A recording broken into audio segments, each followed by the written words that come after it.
Here's the conversation between Tim Miller and Jeffrey Goldberg. Take a listen. 1200. Now, the Secretary of Defense and the White House press secretary have said you're lying, have said there are no war plans there, have said there's no classified information. So the obvious question is, shouldn't you now demonstrate it? Shouldn't you publish the text? No, because they're wrong.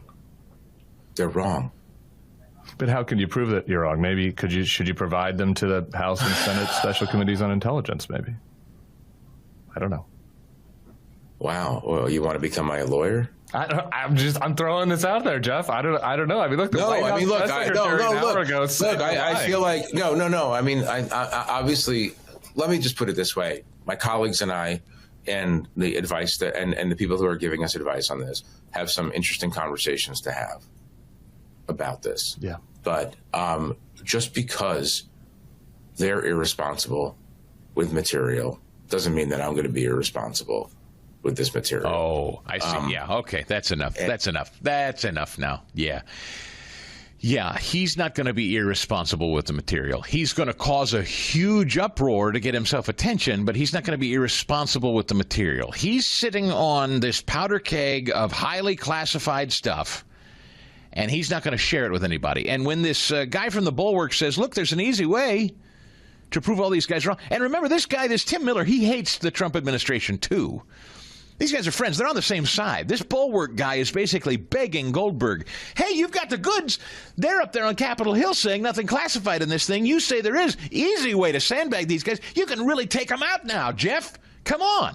Hand over all of it and really make asses of them.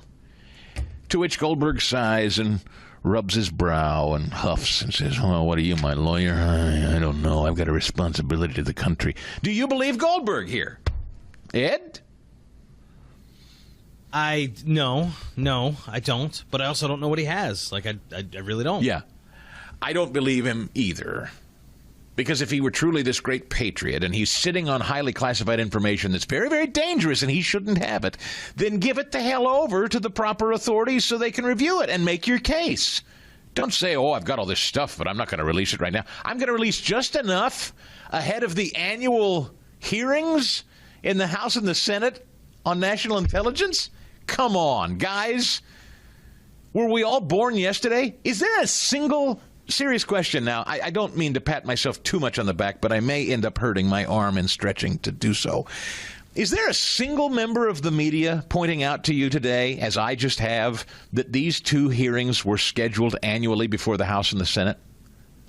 Ed, you're the producer of this show. I'll ask one more time. Is there any member of the media anywhere, all the media you watch and read and consume? If there is, that's fine. I missed it. I consume a lot of media.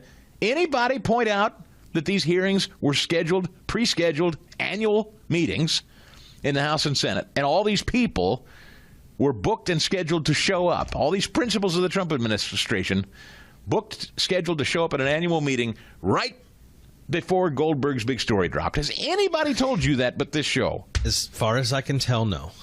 No. Where the hell's the journalism there? And isn't that a relevant fact? Isn't that an important point in this story? I think it is. For full shows, live and on demand, it's Salem News Channel.